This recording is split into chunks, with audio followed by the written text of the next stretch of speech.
توبة نصوحا عسى ربكم أن يكفر عنكم سيئاتكم ويدخلكم جنات تجري من تحتها الأنهار يوم لا يخزي الله النبي والذين آمنوا معه نورهم يسعى بين أيديهم وبأيمانهم يقولون ربنا أتمم لنا نورنا واغفر لنا إنك على كل شيء قدير. وقال عز وجل كما ورد في سورة النور وتوبوا إلى الله جميعا أيها المؤمنون لعلكم تفلحون. وقال جل وعلا كما ورد في سورة الزمر قل يا عبادي الذين أسرفوا على أنفسهم لا تقنطوا من رحمة الله إن الله يغفر الذنوب جميعا صدق الله العظيم. رب اشرح لي صدري ويسر لي أمري واحلل عقدة من لساني يفقهوا قولي. اللهم ربنا ألهمنا رشدنا واعذنا من شرور أنفسنا. اللهم أرنا الحق حقا وارزقنا اتباعه وأرنا الباطل باطلا وارزقنا اجتنابه. اللهم وفقنا ان نتوب الیک توبۃ نصوحا آمین یا رب العالمین. آپ میں سے بہت سے حضرات کے علم میں ہوگا اخباری اطلاع کی بنیاد پر کہ میری آج کی گفتگو کا موضوع ہے توبہ کی عظمت اور اس کی تاثیر.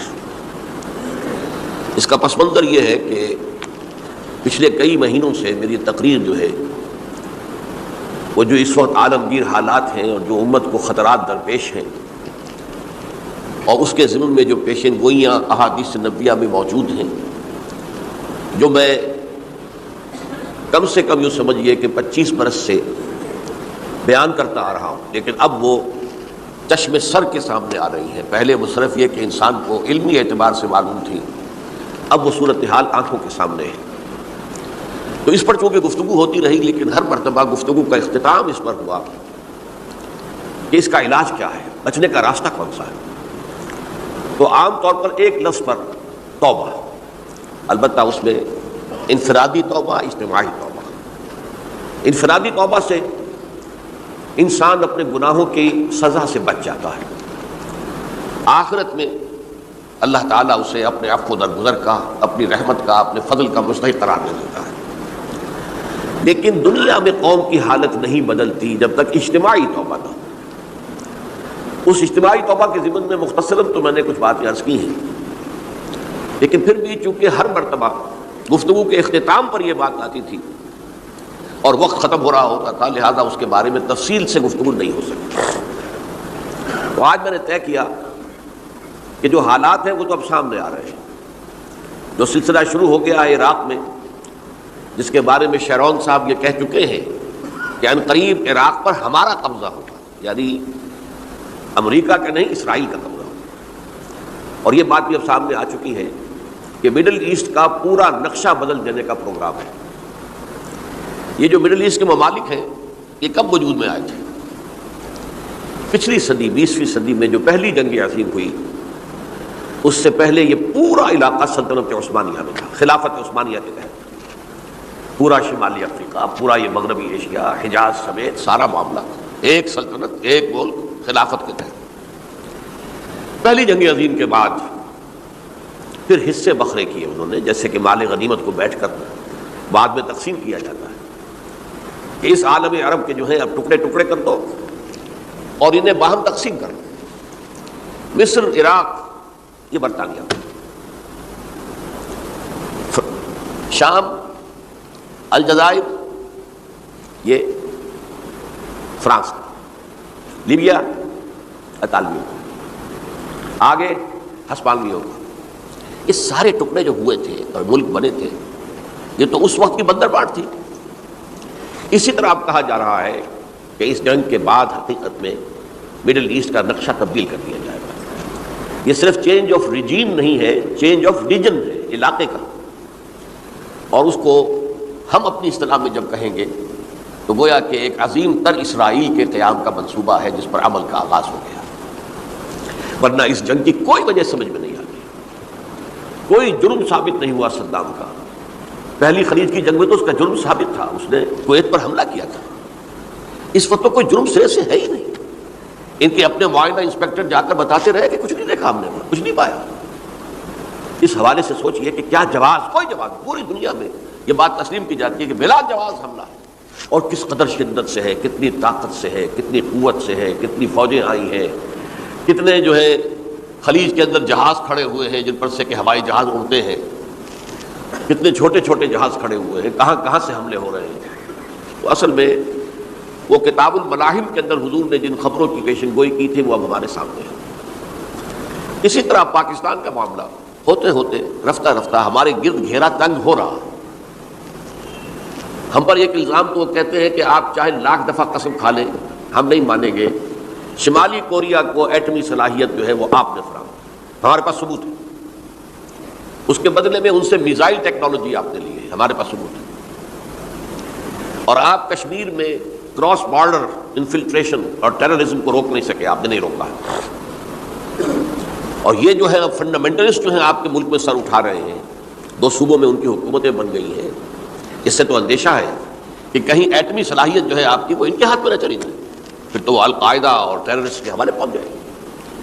لہٰذا حالات جو ہے بہت دگرگوں ہیں، اور یہی وجہ ہے کہ اس کا عکس ہمیں نظر آتا ہے بھارت کا جو طرز عمل ہے اس وقت، جس طرح تھریٹننگ انداز اس کا اس وقت ہے، اتنا اس سے پہلے کبھی نہیں تھا۔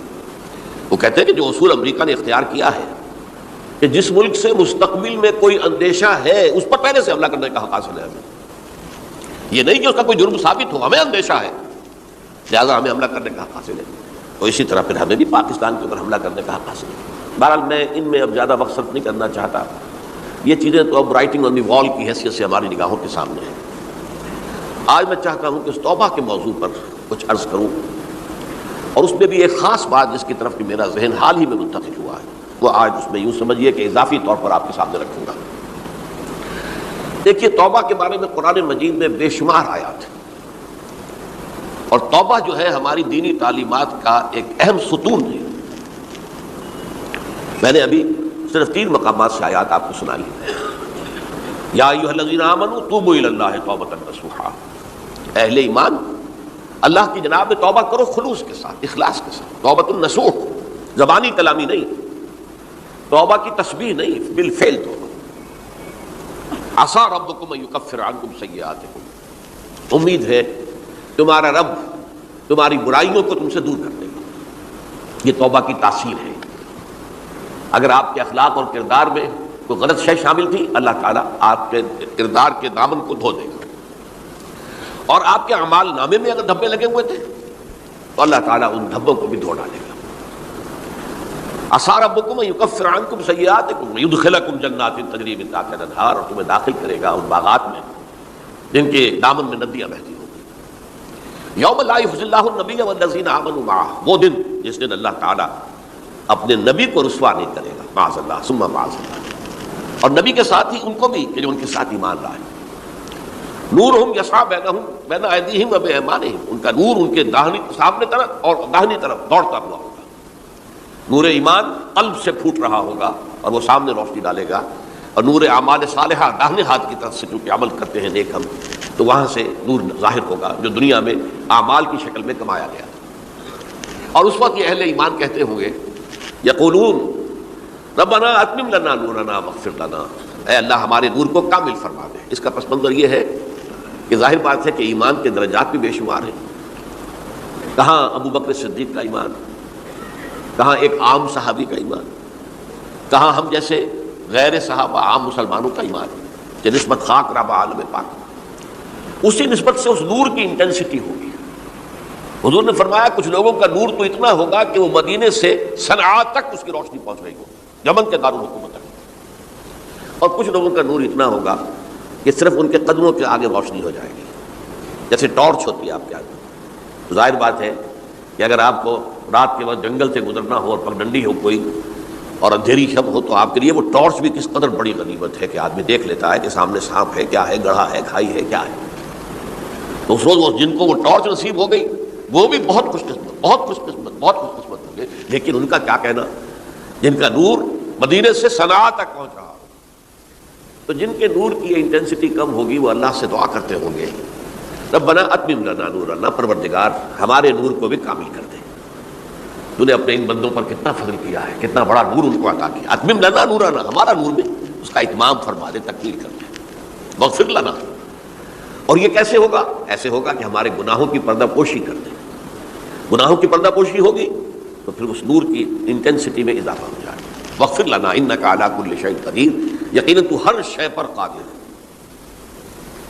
پھر میں نے آپ کو آیت سنائی سورہ نور کی، یہ آیت نمبر 31 بڑی طویل آیت ہے، اس کا آخری ٹکڑا ہے.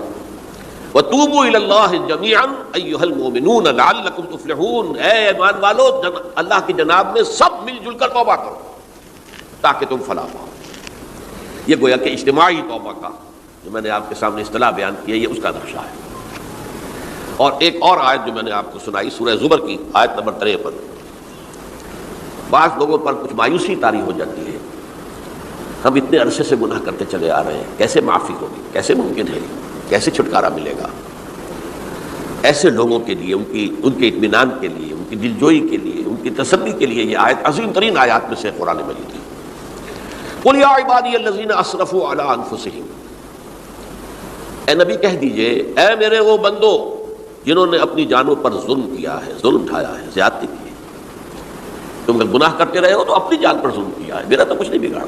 اللہ تو غنی ہے، اس کی تو سلطنت میں کوئی کمی نہیں آتی. ایک حدیث قدسی میں الفاظ آئے ہیں، میرے بندو اگر تم سب کے سب، اولکم و آخرکم و انسکم و جنکم، تمام انس و جن اور اولین سے لے کر آخرین تک کسی بدترین انسان جیسے فاسق و فاجر ہو جائیں، سب ابلیس بن جائیں، تب بھی میری سلطنت میں کوئی کمی نہیں ہوگی.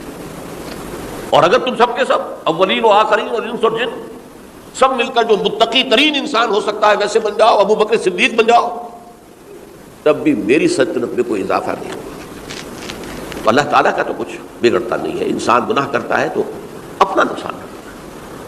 قل یا عبادی الذین اسرفوا علی انفسہم. کہہ دیجئے اے نبی، اے میرے وہ بندو جنہوں نے اپنی جانوں پر ظلم کیا ہے، ستم کیا ہے، ظلم اٹھایا ہے، لا تقنطوا من رحمت اللہ. میں آج بعض حدیثیں اس موضوع پر آپ کو سناؤں گا، عجیب چشم کشا حدیثیں ہیں. میں نے چونکہ اس موضوع پر گفتگو کرنی تھی تو میں نے کچھ اس مرتبہ احادیث کا تفحص کیا. تو واقعہ یہ ہے کہ بعض احادیث پڑھ کر خود میری جو ہے میرے علم میں اضافہ ہوا، ادھر میری توجہ آج تک نہیں گئی تھی. لا تقنطوا من رحمت اللہ، اللہ کی رحمت سے مایوس مت ہو. ان اللہ یغفر الذنوب جميعا، اللہ تعالیٰ تمام کے تمام گناہ معاف کر دے گا. اللہ تعالیٰ کی قدرت ہے، اللہ کا اختیار ہے، اللہ کا فیصلہ ہے، لہذا مایوس نہ ہو، اصلاح کرو. احادیث میں بعد میں آپ کو سناؤں گا، اس سے پہلے اس کا فلسفہ سمجھ لیجئے اصل میں کیا ہے. دیکھیے، ایک ہے طبیعی اعمال، فزیکل. ان کا ہم دنیا میں اصول یہ دیکھتے ہیں کہ اس کے نتائج لازمی ہوتے ہیں اور ان سے چھٹکارا نہیں مل سکتا. آپ نے سنکھیا کھایا ہے تو مریں گے، چاہے کھانے کے بعد آپ نے خودکشی کا ارادہ کیا، سنکھیا کھا لیا، اب چاہے آپ پر ندامت ہو، پشیمانی ہو، پریشانی ہو، توبہ کریں، آپ کو بچنے کا کوئی سوال نہیں، مرنا ہی مرنا. اللہ یہ کہ اللہ تعالیٰ جو ہے اپنی معجزانہ کسی قدرت سے اس عمل کا جو طبعی نتیجہ ہے اس کو نکلنے سے روک دے. آگ کی فطرت ہے کہ وہ جلاتی ہے. اللہ کے حکم کے تحت حضرت ابراہیم کو اس نے نہیں جلایا، یا نارو پوری بردن السلام علی ابراہیم. لیکن یہ ہمیشہ نہیں ہوتا، یہ تو ایک دفعہ ہو گیا بس. اللہ جب چاہے اب بھی کر سکتا ہے، لیکن یہ روز روز نہیں ہوتا.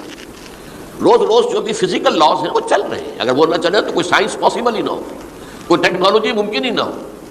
یہ تو ان فزیکل کیمیکل لاز جو ہیں ان کا دوام ہے کہ جس کی وجہ سے یہ ساری سائنس اور ٹیکنالوجی اب کہاں سے کہاں پہنچ رہی ہے کہ عروج آدم خاکی سے انجم سے ہمیں جاتے ہیں کہ یہ ٹوٹا ہوا تارا کہیں مہی کا عامل نہ بن جائے. تو یہ توبہ جو ہے فزیکل اعمال میں مفید نہیں ہے. چاہے آپ پر یہ احساس میں کیا کر بیٹھا، کیا میں نے کیا، کیوں میں نے کھا لیا، یہ سن کیا، وہ تو اب اثر کرے گا. جو اخلاقی اعمال ہیں ان کا قانون یہ نہیں ہے. اخلاقی اعمال کے نتائج ختم ہو جاتے ہیں توبہ کے ساتھ. یہ ایک بہت بڑا قانون ہے، بہت بڑا قانون. ایسا نہیں ہے کہ کسی گناہ سے انسان کی فطرت میں کوئی ایسی مستقل کجی واقع ہو جائے کہ جس کی اصلاح کی کوئی صورت ہی نہ ہو. یہ نہیں ہے. بڑے سے بڑے گناہ، بڑے سے بڑے گناہ توبہ کرو، خلوص سے دل سے کرو. جو اس کے اصول ہیں، جو اس کے قواعد ہیں، جو اس کے ضوابط ہیں، جو اس کی شرائط ہیں، ان کو پورا کرو. تو بڑے سے بڑے اعمال، برے سے برے اعمال، میں حدیثیں آج آپ کو سناؤں گا، حیران کو، کیونکہ عام طور پر یہی ہوتا ہے کہ مواعظ میں چونکہ لوگوں کو اصلاح کی ترغیب دلانی ہوتی ہے تو وہ جو انذار کا پہلو ہے اسے زیادہ نمایاں کیا جاتا ہے۔ اللہ کی طرف سے شدید ذو انتقام، اللہ انتقام لینے والا ہے، اللہ سزا دینے والا ہے۔ لیکن یہ دوسرا پہلو جو ہے وہ بھی اپنی جگہ پر بہت اہمیت کا ہے کہ طبیعی اعمال کے نتائج اور عواقب اور اخلاقی اعمال کے نتائج و عواقب یہ ایک جیسے نہیں ہیں۔ اب اس معاملے میں تاریخ مذاہب عالم میں جو بہت بڑی غلطی ہوئی، تورات میں حضرت آدم اور حوا علیہ السلام سے جو غلطی اور خطا ہو گئی تھی، آپ اندازہ کیجئے کیا مقام اللہ نے عطا کیا تھا، سارے فرشتوں کو ان کے سامنے سجدہ کروا دیا تھا، اور ایک ہی حکم تو دیا تھا نا کہ اس درخت کے قریب نہ جانا، اور تو ابھی کوئی شریعت نہیں تھی، کوئی لمبے چوڑے احکام نہیں تھے، کھاؤ جہاں سے چاہو، اس ایک درخت کے پیچھے پاس نہ جانا، فَلَا تَقْرَبَا هَٰذِهِ الشَّجَرَةَ فَتَكُونَا مِنَ الظَّالِمِينَ، اور وہی کام کر بیٹھے حضرت آدم اور حضرت حوا علیہ السلام۔ کتنا بڑا گناہ، کتنا بڑا گناہ، کتنا بڑا گناہ، لیکن قرآن نے وضاحت کر دی کہ آدم نے توبہ کی، اللہ نے معاف کر دیا۔ اللہ تعالیٰ سے کلمات سیکھے، ندامت دل میں پیدا ہو گئی حضرت آدم کو، لیکن الفاظ نہیں تھے، کن الفاظ میں اللہ سے معافی مانگوں، مجھ سے خطا ہو گئی، بہت بڑی غلطی ہو گئی، وہ الفاظ بھی اللہ نے سکھائے، فَتَلَقَّىٰ آدَمُ مِن رَبِّهِ كَلِمَاتٍ۔ یہ ہے جس میں کہ علامہ اقبال کا ایک شعر ہے ان کے نوجوانی کے دور کا، جس پر میں بھول رہا ہوں کہ داغ دہلوی تھے یا کوئی اور تھے کہ جنہوں نے علامہ سے کہا تھا میاں اس عمر میں اور یہ شعر، اس بڑی محفل میں بات آئی تھی کہ موتی سمجھ کے شان کریمی نے چن لیے قطرے جو تھے میرے عرق انفعال کے، انفعال کہتے ہیں عربی میں پشیمانی، شرمندگی، اور عام طور پر جب کسی انسان پر پشیمانی اور شرمندگی طاری ہوتی ہے تو پیشانی جو ہے اس پر کچھ پسینہ سے آتا ہے، تو قطرے جو تھے میرے عرق انفعال کے موتی سمجھ کے شان کریمی نے چن لیے، اللہ کی نگاہ میں ان کی اتنی قیمت، ان کی اتنی وقت میرے بندے نے پشیمانی اختیار کی ہے، اپنے اس غلط کام کے اوپر اسے رنج اور افسوس ہو رہا ہے، تو اللہ کی نگاہ میں اس کی یہ عظمت ہے، یہ قدرت ہے۔ تو اللہ تعالیٰ نے جب حضرت آدم کے دل میں وہ پشیمانی پیدا ہو گئی تو الفاظ نہیں تھے، کن الفاظ میں؟ ہم کہتے ہیں نا کہ مجھے سمجھ نہیں آ رہا کہ میں کس منہ سے آپ سے بات کروں، میری یہ حیثیت نہیں ہے، میں کن الفاظ میں اپنی جو ہے خطا کا اعتراف کروں، تو اللہ نے وہ کلمات خود سکھا دیے، فَتَلَقَّىٰ آدَمُ مِن رَبِّهِ كَلِمَاتٍ فَتَابَ عَلَيْهِ إِنَّهُ هُوَ التَّوَّابُ الرَّحِيمُ۔ یہ چیز کہیں تورات جب دوبارہ مرتب ہوئی ہے تو وہ نکل گئی، اس میں رہ گئی، باقی اس میں شامل نہیں ہوئی۔ یہ تاریخی اعتبار سے جان لیجئے، تورات جو ہے وہ آج سے 2500 بلکہ 2600 برس قبل سے دنیا سے غائب ہے۔ یہ تورات کا جو نسخہ تھا یروشلم میں 587 قبل مسیح میں جب نبوکدنضر نے، شاید آج کل آپ دیکھ رہے ہوں کہ عراق کی جنگ میں عراق کے جو خاص ڈویژنز ہیں عراقیوں کے، ریپبلکن گارڈز کے، ان میں سے ایک کا نام جو ہے وہ نبوکدنضر ڈویژن ہے، ایک کا حمورابی ڈویژن ہے۔ حمورابی جو ہے عراق کا بہت پرانا بادشاہ تھا، اور تاریخ انسانی میں سب سے پہلا قانون اس نے مرتب کیا تھا، حمورابی۔ یہ بہت پرانی تہذیب ہے، دنیا کی غالباً سب سے زیادہ اینشنٹ تہذیب جو ہے وہ عراق کی ہے، حضرت ابراہیم یہیں پیدا ہوئے شہر عور میں۔ تو نبوکدنضر نے جب تباہ کیا تھا یروشلم کو، 6 لاکھ آدمیوں کو قتل کیا اور 6 لاکھ کو قیدی بنا کر لے گیا بیبیلونیا، بابل کا لفظ بھی آج کل آ رہا ہے۔ کسی زمانے میں وہ عظیم شہر تھا دنیا کا، اب وہ معمولی سا شہر رہ گیا ہے، نئے شہر بڑھ گئے۔ تو اس وقت سے اس نے جب یروشلم میں جو ہیکل سلیمانی حضرت سلیمان کی بنائی ہوئی مسجد تھی اس کو جب گرایا ہے، اس کے بعد سے وہیں پر وہ نسخہ رکھا ہوا تھا تورات کا، پھر دنیا میں وہ نسخہ اب نہیں ہے۔ یہودیوں کا کہنا ہے کہ موجود ہے مسجد اقصیٰ کے نیچے، وہ جب اس نے گرایا تھا تو جو نیچے تہخانے تھے وہ نہیں گرے تھے، وہ محفوظ رہتے، اوپر ملبہ آ گیا، اور وہیں پر وہ تورات اور وہ تابوت سکینہ جس میں حضرت موسیٰ کا عصا بھی رکھا ہوا ہے اور بہت سے وہ من اور سلوہ کے بھی کچھ نمونے رکھے ہوئے ہیں، وہ تابوت سکینہ اس کا قرآن مجید میں سورہ بقرہ میں ذکر ہے، وہ بھی موجود ہے، اور جو ربائی وہاں اس وقت تھے ان کے علماء، ان کی لاشیں بھی وہاں پڑی ہوئی ہیں، وہ جب ہم کھدائی کریں گے تو دنیا میں سامنے آ جائے گی۔ لیکن بہرحال اس وقت جو مجھے کہنا تھا وہ یہ کہ چونکہ اصل تورات اس وقت گم ہو گئی، 150 سال کے بعد اسے پھر یادداشتوں سے کچھ مرتب کیا گیا تو اس میں غلطیاں پیدا ہو گئی. اب انسانی یادداشت کا معاملہ آ گیا. انہیں میں سے ایک بڑی غلطی یہ ہوئی، اومیشن یہ ہوئی کہ حضرت آدم نے جو توبہ کی اور اللہ نے قبول فرما لیا، اس کا ذکر اس میں نہیں ہے. اس سے نتیجہ عیسائیوں نے کیا اختیار کیا کہ وہ اوریجنل سن کہتے ہیں اسے، وہ جو ابتدائی گناہ تھا عظیم جو ہمارے جد امجد آدم سے سرزد ہوا تھا، اس گناہ کا اثر جو بھی بچہ نسل آدم میں پیدا ہوتا ہے وہ لے کر آتا. یہ زمین و آسمان کا فرق ہے. اسلام کے نزدیک ہر بچہ جو پیدا ہوتا ہے وہ معصوم ہے، بلکہ مسلم ہے. کل مولود یولد علی الفطرہ، جو بھی بچہ پیدا ہوتا ہے وہ فطرت اسلام پر پیدا ہوتا ہے. وَأَبَوَاهُ يُهَوِّدَانِهِ أَوْ يُمَجِّسَانِهِ أَوْ يُنَصِّرَانِهِ، یہ تو والدین ہیں اس کے جو اسے مجوسی یا عیسائی یا یہودی بنا لیتے ہیں، ورنہ وہ تو مسلمان ہوتا ہے، فطرت کی کلین سلیٹ لے کر آتا ہے. عیسائیت کہتی ہے ہر انسان جو پیدا ہوتا ہے بنیادی طور پر گناہ گار ہے، اپنے جد امجد کے گناہ کا بوجھ لے کر آ رہا ہے. اب اس کا علاج انہوں نے پھر کیا تجویز کیا، یہ ہے کہ ایک غلطی پر دوسری غلطی اور دوسری پر تیسری غلطی. قسط اول چون حد بیمار کج تاثریہ بھی رود دیوار کج. اب اللہ نے جب دیکھا اب تو ہر بندہ جو ہے آدم کی اولاد کا بنیادی طور پر پیدائشی طور پر گناہ گار ہے، تو اب کیا کیا جائے؟ تو اللہ نے اپنا اکلوتا بیٹا، صلبی بیٹا مسیح یسوع اسے زمین پر بھیجا. یہ الفاظ میرے ہیں کہ اسے قربانی کا بکرا بنا کر اور ان سب کی طرف سے قبول کر لیا، گناہ گاروں کی طرف سے، کہ ان کے گناہ کا کفارہ ہو جائے گا جو عیسیٰ کو مان لے. یہ عقیدہ ہے عیسائیت کا. جڑ کیا ہے کہ گناہ ہو گیا تو گناہ کا اثر تو رہے گا. قرآن یہ کہتا نہیں، اللہ دھو دیتا ہے. تمہاری سیرت و کردار کے اوپر بھی جو داغ ہیں دھل جائیں گے، اور تمہارے نامہ اعمال میں جو دھبے ہیں وہ بھی دھل جائیں گے. توبہ کرو، توبوا الی اللہ توبۃ نصوحا، کرو وہ توبہ کے جو بالکل خلوص دل کے ساتھ. اب میں ذرا آپ کو کچھ احادیث سنانا چاہتا ہوں. ایک طرح کا یہ تبشیر کا پہلو ہے آج ہماری گفتگو میں کہ جو نمایاں ہوگا. یہ بعض احادیث تو چھوٹی چھوٹی ہیں اور یہ بہت مرتبہ میری گفتگو میں آ چکی ہیں، صرف اس وقت حوالہ دے کر گزر جاؤں گا. یہ ترمذی اور ابن ماجہ میں حضرت انس ابن مالک رضی اللہ تعالی عنہ سے روایت ہے. حضور نے فرمایا کل بنی آدم خطاؤون وخیر الخطائین التوابون. تمام بنی آدم خطا کار ہیں. خطا کار بھی نہیں، بہت خطا کار ہیں، بہت خطا کار ہیں.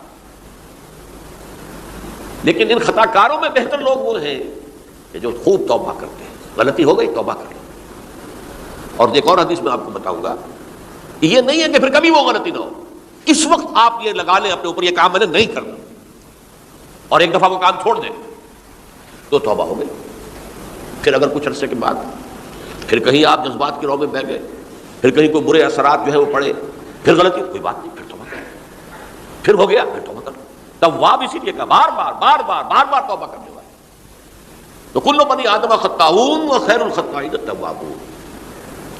دوسری حدیث یہ بھی ابن ماجہ اور بہقی میں ہے، حضرت عبداللہ ابن مسعود رضی اللہ تعالی عنہ.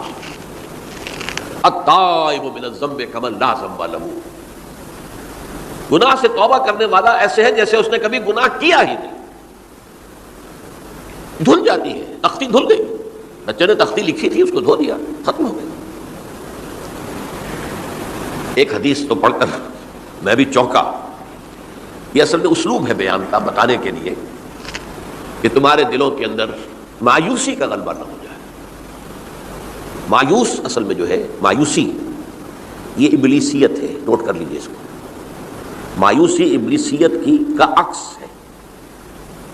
مبلس کہتے کسے جو مایوس ہو گیا. ابلیس سب سے بڑھ کر مایوس ہے، وہ ابلیس ہے.